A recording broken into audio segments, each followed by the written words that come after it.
हमें एक गुरु की ज़रूरत है जो हमें एक राइट पाथ पे लेके जाए, लेकिन हम किसी को भी फॉलो करने लग जाते हैं। तो किस चीज़ को फॉलो करना चाहिए? जो मन कहता है उसको फॉलो करना चाहिए, या फिर जो सब कहते हैं उसको फॉलो करना चाहिए? या फिर जो गुरु कह रहा है उसको फॉलो करना चाहिए? गुरु कौन है? राइट, कि गुरु कौन है? यस, या वो जो गुरु खुद को बोल रहा है या Yes. जिसको लोग गुरु बोल रहे हैं, Correct. वो एक्चुअल में गुरु है भी या नहीं है? करेक्ट। जैसे पहले के जमाने में अगर आपको स्पिरिचुअल पाथ पे चलना है तो आपको किसी गुरु के पास जाना होता था। ये बाहर से नहीं आया आपके अंदर, आपके खुद के अंदर से आया, क्योंकि आपको जरूरत थी उस पॉइंट पे किसी की गाइडेंस की, तब आपने सीख किया गाइडेंस को। आज क्या हो रहा है, इसका एग्जैक्ट अपोजिट हो रहा है। आपको चाहे जरूरत है या नहीं है, इतने गुरु हो गए हैं जो आपके पास आ रहे हैं, आप उनके पास नहीं जा रहे। ऐसे बहुत सारे गुरु हैं जिनकी एड्स चल रही है यूट्यूब के ऊपर और इंस्टाग्राम के ऊपर। एक स्पिरिचुअल गुरु जो कह रहा है कि डिजायर में कुछ नहीं पड़ा है और वो अपनी एड चला रहा है। एड किस लिए? डिजायर है ताकि और लोग आए। अच्छा, उससे क्या होगा? और डोनेशन आएगी। उससे क्या होगा? और एड चलेगी। वो आपके ऊपर अपने जो थॉट्स हैं उसको इंपोज कर रहे हैं। चाहे आपको गाइडेंस की जरूरत है या नहीं है, चाहे आपकी वो एज है या नहीं है, किस तरह के इंसान से शादी करें मैं बताता हूं। ये देखो, ये वीडियो है ना, और ये टॉपिक है।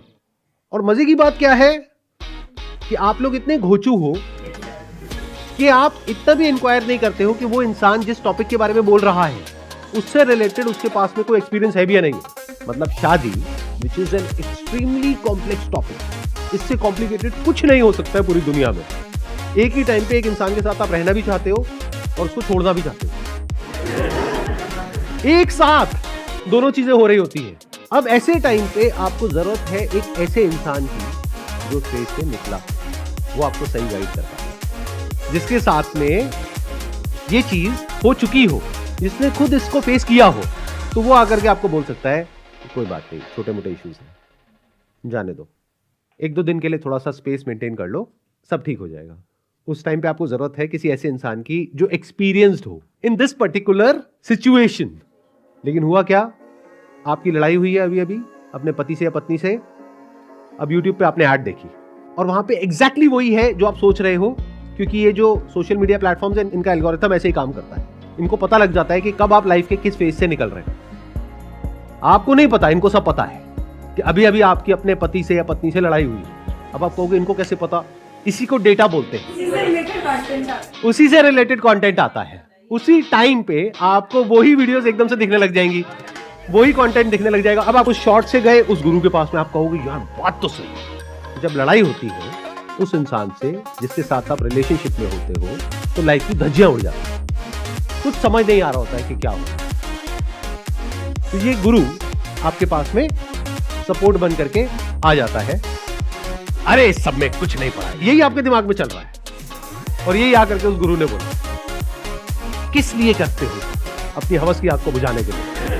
आपने कहा हाँ यही तो है, ये मुझे पहले नहीं पता थी बात, कि गुरुजी पहले क्यों नहीं मिलेंगे। अब आप सब छोड़ छाड़ करके उस गुरुजी के पास में जाकर के बैठ गए। अगले कुछ दिनों के अंदर अंदर आपका ऐसा ब्रेन वॉश हो गया है जो आपको खुद भी नहीं पता। तो ये एक बहुत ही खतरनाक सिचुएशन है।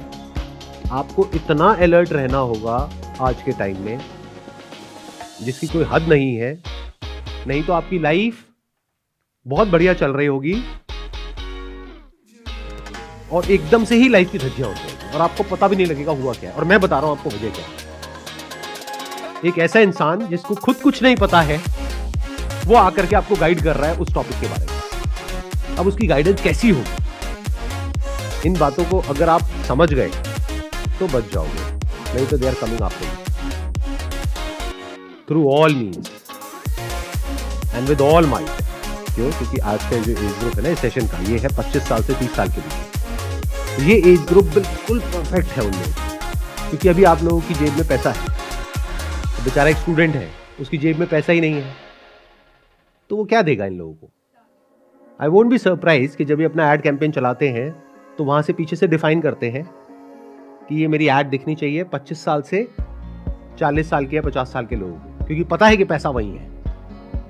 तो ये जो बात मैं कर रहा हूं it is like need of the hour, specially topics related to relationship, marriage, इसके बारे में अगर कोई बात कर रहा है, it's a big red flag.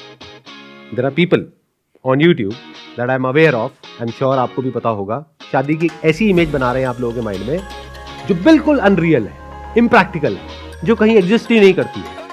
कि शादी ऐसे इंसान से करनी चाहिए जिसका ऐसा माइंडसेट हो जैसा आपका माइंडसेट है. अच्छा, ये आपका माइंडसेट कैसे बना? मैंने बनाया. पहले मैंने आपको अपनी ऐड दिखाई, फिर अपने यहाँ पे बुलाया, फिर आपका एक माइंडसेट बनाया. अब आपको कह रहा हूं ऐसी ही लड़की से शादी करो. अरे तो आप ही करवा दो. कभी भी अगर आपको एडवाइस चाहिए या कोई कंफ्यूजन है या लड़ाई झगड़ा हुआ है, चाहे शादी हो गई है चाहे नहीं हुई, एडवाइस चाहिए शादी से रिलेटेड, तो हमेशा किसी ऐसे इंसान से बात करो जिसकी शादी हो गई हो. जिनकी शादी हो गई है सर वो तो परेशान ही रहते हैं जिंदगी से. सर आपकी क्या राय है सर इसमें? आपकी भी शादी हो गई सर, आपकी क्या राय है इसमें? देखो, ये जो बातें होती है ना, एक्चुअल में मजाक में करी जाती है. इससे रिलेटेड जो जोक्स है ना, पति पत्नी के हसीन चुटकुले, इससे ज्यादा मजा और किसी चीज में नहीं आता, स्पेशली अगर किसी की शादी हो गई है तो. लेकिन अगर एक्चुअल में उन लोगों से आप जाकर के बोलो जो इस तरह की बातें कर रहे हैं कि छोड़ दो, कभी नहीं छोड़ेंगे. और आपको एक और मजेदार बात बता रहा हूं, जो इस तरह के जोक ज्यादा मारेंगे ना, उनकी रिलेशनशिप उतनी बढ़िया. उस रिलेशनशिप में मजाक के लिए स्पेस है, इसका मतलब रिलेशन अच्छा है. और आप लोगों को क्या लग रहा है जिनकी शादी नहीं हुई है कि क्योंकि इससे रिलेटेड लोग इतना मजाक करते हैं तो सब दुखी है. जब इंसान दुखी होता है तो वो मजाक नहीं करता है, तो उसको मजाक तंग करता है, मजाक बुरा लगता है. तो जैसा आप सोच रहे हो एग्जैक्ट उसका उल्टा है. बट ये बातें कौन समझ सकता है? जिनकी शादी हो गई उनको समझ आ जाएगी मैं क्या कह रहा हूं. शादी बुरी नहीं है sir, depending upon partner to partner. आपकी शादी हो गई है? नहीं सर, मैं तो वैसे बता. अभी इन्होंने क्या कहा? Depending upon partner. पार्टनर क्या होता है? पार्टनर तो एक इमेजिनेशन है जो आपके माइंड में है. और मजे की बात क्या है कि ये इमेजिनेशन दो तरीके से बनती है. एक है जो बॉलीवुड बनाता है आपके माइंड में कि सब कुछ बहुत अच्छा है, हम साथ साथ हैं, घर में आ रहे हैं, सास बहू साथ में मिल करके लूडो खेल रही है. तो एक एक्सट्रीम आपके माइंड में इमेजिनेशन क्या है जो बॉलीवुड ने बनाई है या मूवीज ने बनाई है, रोमांस की, प्यार मोहब्बत की, शादी की, इसकी उसकी, जो पूरी तरह से गलत नहीं है, but that is short lived. वो कुछ टाइम तक रहता है, उसके बाद में उसका जो पूरा स्ट्रक्चर है, उसका जो पूरा नेचर है, वो चेंज हो जाता है. जो मूवीज में डिपिक्ट कर पाना बहुत मुश्किल होता है, क्योंकि मूवीज में सब कुछ या तो ब्लैक में होता है या व्हाइट में होता है. ग्रे में दिखाना बड़ा मुश्किल है. आई एम नॉट श्योर आप में से कितने समझ पा रहे हैं, कितने नहीं, मैं क्या कह रहा हूँ. मतलब यहाँ पे प्रॉब्लम क्या है, हम लोगों की प्रॉब्लम क्या है कि जैसी भी मूवीज हमने देखी है वहां पे ना बड़ा क्लियर एक फर्क होता है कि ये हीरो है, ये विलन है. हीरो है तो अच्छा है, विलन है तो बुरा है. जबकि एक्चुअल लाइफ में ऐसा नहीं होता है. एक्चुअल लाइफ में हर आदमी या हर औरत बीच में कहीं पर होता है, ग्रे एरिया में होता है. अच्छा भी होता है, बुरा भी होता है, हीरो भी होता है, विलन भी होता है, कभी अच्छा होता है, कभी बुरा होता है. तो एक्चुअल लाइफ कहाँ है? इन दोनों के बीच में है. शादी ना बहुत अच्छी है जैसे कि दिखा रहे हैं, ना बहुत बुरी है जैसा कि ये लोग दिखा रहे हैं जो दूसरे एक्सट्रीम में बैठे हैं, जो शादी के बारे में कुछ भी बकवास कर रहे हैं. और वो इस तरह की बातें कर रहे हैं जो अगर आपके माइंड में गई तो या तो आपकी शादी होगी ही नहीं, और अगर गलती से हो गई तो वो टिकेगी नहीं. क्योंकि वो क्या कर रहे हैं, आपके माइंड में शादी की एक ऐसी इमेजिनेशन बना रहे हैं जो एक्चुअल में कहीं एग्जिस्ट ही नहीं करती. वो इमेजिनेशन का है, उनके खुद के माइंड में है कि शादी और रिलेशनशिप इस सब में कुछ नहीं पड़ा है, जब तक कि आप ये नहीं कर लेते जो मैं कह रहा हूं, खुद को नहीं समझ लेते. What do you mean by that? खुद को नहीं जान लेते.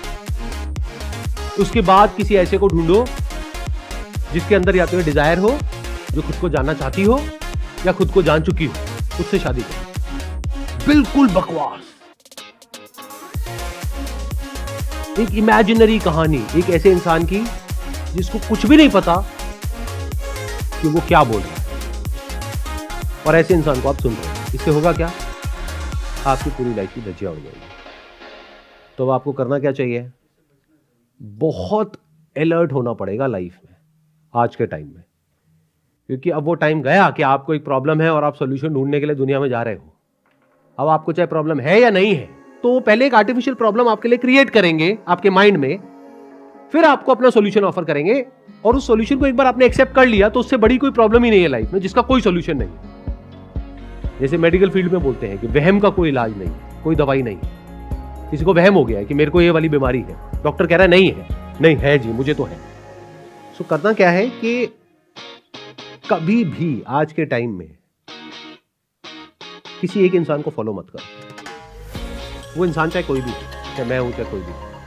अपनी लाइफ की अलग अलग प्रॉब्लम्स को आइडेंटिफाई करो डिपेंडिंग अपॉन कि अभी आपकी लाइफ की क्या स्टेज है। उसके अकॉर्डिंग उस टाइम पे देखो कि किस इंसान के पास में उस प्रॉब्लम का सोल्यूशन है। उस पर्टिकुलर प्रॉब्लम के सोल्यूशन के लिए उस इंसान के पास में जाओ, सोल्यूशन निकालो, उसके बाद में टाटा बाय बाय।